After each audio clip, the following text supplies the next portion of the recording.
Hello my dear student, जितने भी छात्र एवं छात्राएं कक्षा 10वीं में स्टडी कर रहे हैं और अगस्त का मंथली एग्जाम यानी कि मासिक परीक्षा होने वाला है। आप लोगों का संस्कृत का वायरल क्वेश्चन पेपर लेकर आ गया हूं, जो कि आप लोगों को 22 जुलाई, याद रखिएगा, आप लोगों को 22 जुलाई का संस्कृत का ऑब्जेक्टिव मासिक टेस्ट होने वाला है। तो ये जो क्वेश्चन है आप लोग को सेम टू सेम आप लोग को एग्जाम में यही क्वेश्चन देखने को मिलेगा।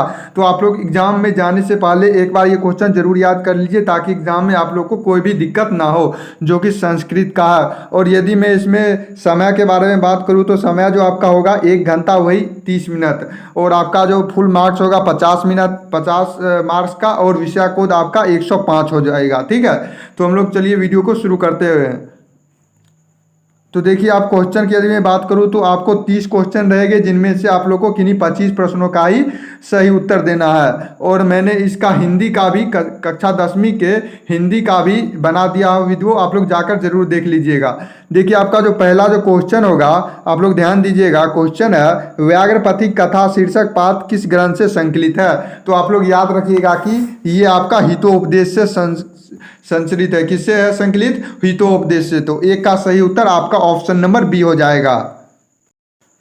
अगला क्वेश्चन आप लोग देखिएगा, मंदाकिनी वर्णम शीर्षक पाठ वाल्मीकि रामायण के किस कांड से है? तो आप लोग याद रखिएगा कि अयोध्या कांड से लिया गया है। किस कांड से मंदाकिनी वर्णम लिया गया है? अयोध्या कांड से। प्यारे बच्चों, ऑप्शन नंबर सी जो हो जाएगा इसका बिल्कुल सही जवाब हो जाएगा।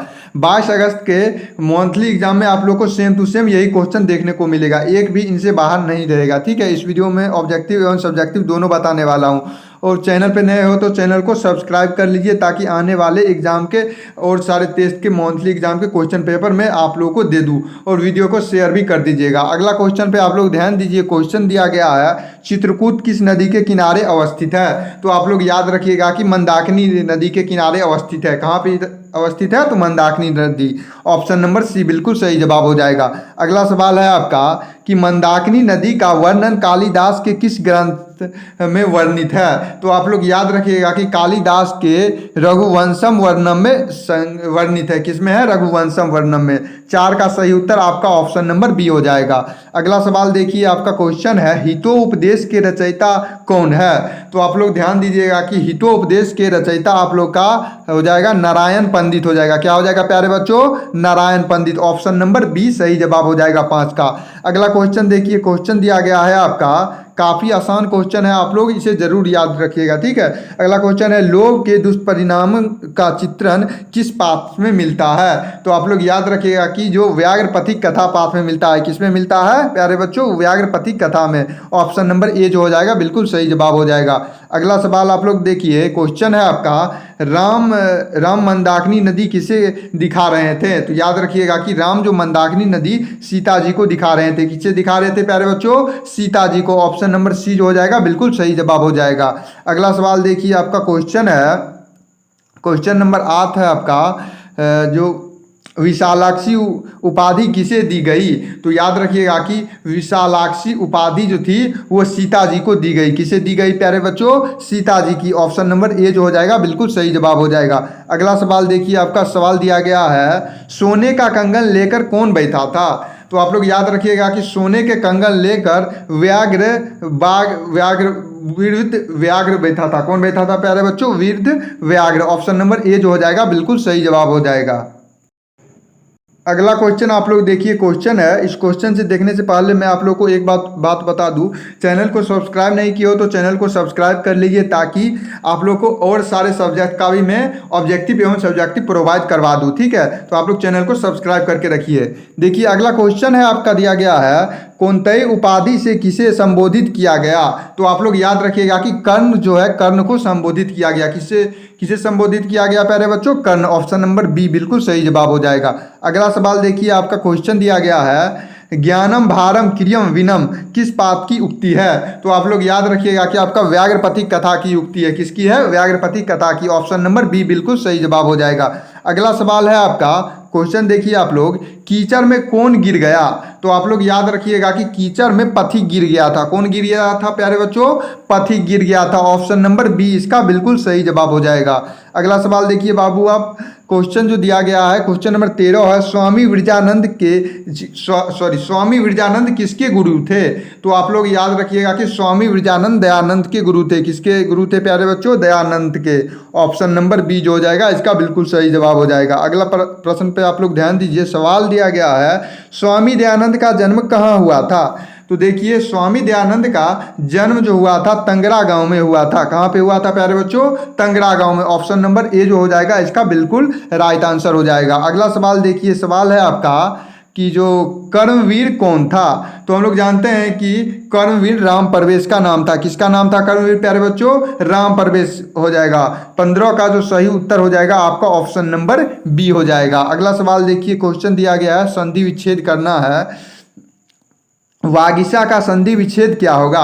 तो आप लोग याद रखिएगा कि वागीसा का जो संधि विच्छेद हो जाएगा आपका वाक प्लस ईसा हो जाएगा। क्या हो जाएगा बच्चों? वाक प्लस ईसा। ऑप्शन नंबर बी जो हो जाएगा इसका बिल्कुल सही जवाब हो जाएगा। अगला सवाल है आपका, ऋणी संख्यावाची शब्द किस लिंग का है? क्या पूछा जा रहा है? किस लिंग में है? तो आप लोग ध्यान दीजिएगा कि ये आपका स्त्रीलिंग में हो जाएगा। किस में हो जाएगा प्यारे बच्चों? स्त्रीलिंग में। ऑप्शन नंबर बी जो हो जाएगा बिल्कुल सही जवाब हो जाएगा। अगला सवाल देखिए, क्वेश्चन नंबर 19 है आपका। सेम टू सेम आप लोग को यही प्रश्न मिलने वाला है, इसलिए वीडियो को आप लोग पूरा देखिए। सवाल है लंबोदरा किस समास का उदाहरण है? तो आप लोग याद रखिएगा कि लंबोदरा जो हो जाएगा आपका बहुव्रीहि समास का उदाहरण है। किस समास का हो जाएगा बच्चों? बहुव्रीहि समास का। ऑप्शन नंबर बी जो हो जाएगा बिल्कुल सही जवाब हो जाएगा। अगला क्वेश्चन है आपका, यदा अहम गहम गच्छामि वाक्य में रेखांकित पद क्या है? तो इसमें आप लोग ध्यान दीजिएगा कि रेखांकित पद अवयव हो जाएंगे। क्या हो जाएंगे बच्चों? अवयव। ऑप्शन नंबर ए इसका बिल्कुल सही जवाब हो जाएगा। अगला क्वेश्चन पे आप लोग ध्यान दीजिए, क्वेश्चन है पंथाना शब्द रूप किस विभक्ति का है? तो याद रखिएगा कि ये आपका प्रथमा विभक्ति का रूप है। किस विभक्ति का रूप है प्यारे बच्चों? तो प्रथमा विभक्ति का हो जाएगा। अगला क्वेश्चन पे आप लोग ध्यान दीजिए, क्वेश्चन नंबर ये 22 दिया गया है आपका, दिगंबरा में किस संधि का उपयोग होता है?